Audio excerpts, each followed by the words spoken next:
गणित भाग 1 प्रकरण 3 बहुपदी 3.1 मधला 6वा प्रश्न खालील बहुपदी प्रमाण रूपात लिहा।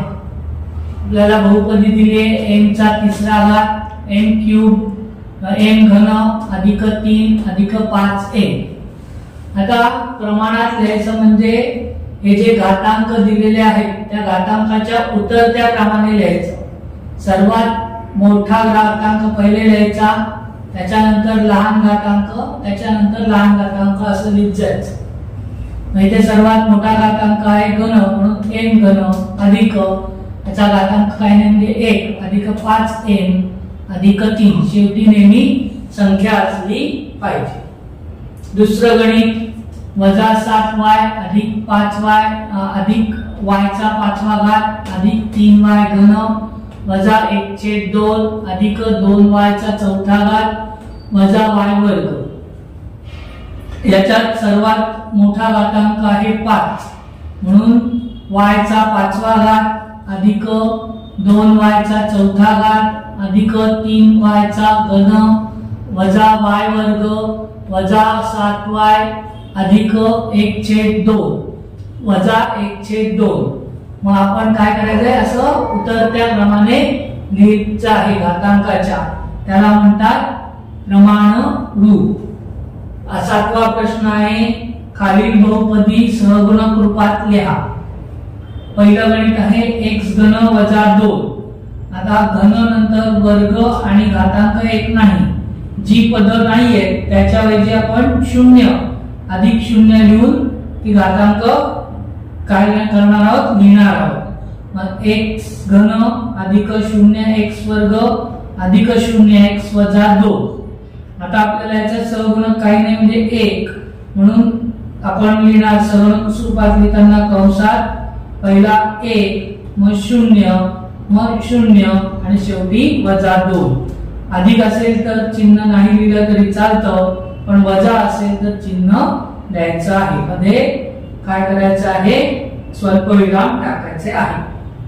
दुसरं गणित दिले आपल्याला 5y। पहिल्यांदा आपण सहगुणक स्वरूपात लिहू 5y अधिक संख्या दिलेली नाही म्हणून 0 आणि म्हणून सहगुणक त्याचे होणार 5 आणि 0। तिसरं गणित दिलेलं आहे 2m चा 4था घात वजा 3m वर्ग अधिक 7। आपल्याला घन आणि एक पहिला घात दिलेला नाही, तो आपण 0 सहगुणक लिहून तो पूर्ण करणार आहोत। म्हणून आपण लिहिताना 2m चा 4था घात अधिक 0m घन वजा 3m वर्ग अधिक 0m अधिक 7। सहगुणक स्वरूपात ना m च्या पुढे जे संख्या आहे 2 0 वजा 3 0 7 हे झाले सहगुणक। आता आपल्याला चौथ्या गणितात दिले वजा 2/3। आता शेवटची संख्याच दिलेली असल्यामुळे सहगुणक रूप आपण तेच लिहिणार कंसात वजा 2/3।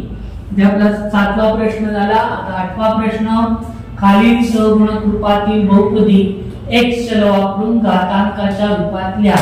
आपल्याला या स्वरूपात दिलं होतं, आपण सहगुणक स्वरूपात लिहिलं। आता आपल्याला सहगुणक स्वरूपात दिलेलं आहे आणि आपल्याला प्रमाण रूपात लिहायचं आहे, घातांकाच्या रूपात लिहायचं आहे। पहिलं गणित 1 2 3 या 1 2 3 संख्या नाहीये तर ते काय आहे पहिलं पद दुसरं पद आणि तिसरं पद असं आहे। शेवटचं पद सोडून द्यायचं की राहिले किती 2 पद राहिली, तेव्हा x चा तो काय असणार आहे घातांक आहे। जेवढी पद राहिली एक शेवटचं पद सोडून दिल्यानंतर जेवढी पद राहणार तेवढा काय असणार आहे x चा घातांक। इथे 2 पद राहतात म्हणून x वर्ग आणि मग उतरत्या क्रमाने अधिक 2x अधिक 3 शेवटी संख्या। इथे 1 आहे, आपण सहगुणक 1 लिहित नाही म्हणून आपण इथे संख्या लिहिलेली नाही। दुसरं गणित 5 0 0 0 वजा 1। किती पद आहेत एकूण 1 2 3 4 5 5 पद आहेत। शेवटचं एक पद सोडून दिलं कारण ती संख्या असते। उरले किती पद 1 2 3 4 म्हणजे x चा कितवा घात असणार आहे चौथा घात असणार आहे, म्हणून 5x चा चौथा घात अधिक 0x घन अधिक 0x वर्ग अधिक 0x वजा 1. आपण प्रमाण रूपात लिहिताना 0 लिहित नाही, संज्ञक 0 लिहित नाही, म्हणून 5x वजा 4 हे आपलं उत्तर आहे. तिसऱ्या गणितात आपल्याला दिलंय -2 2 -2 2.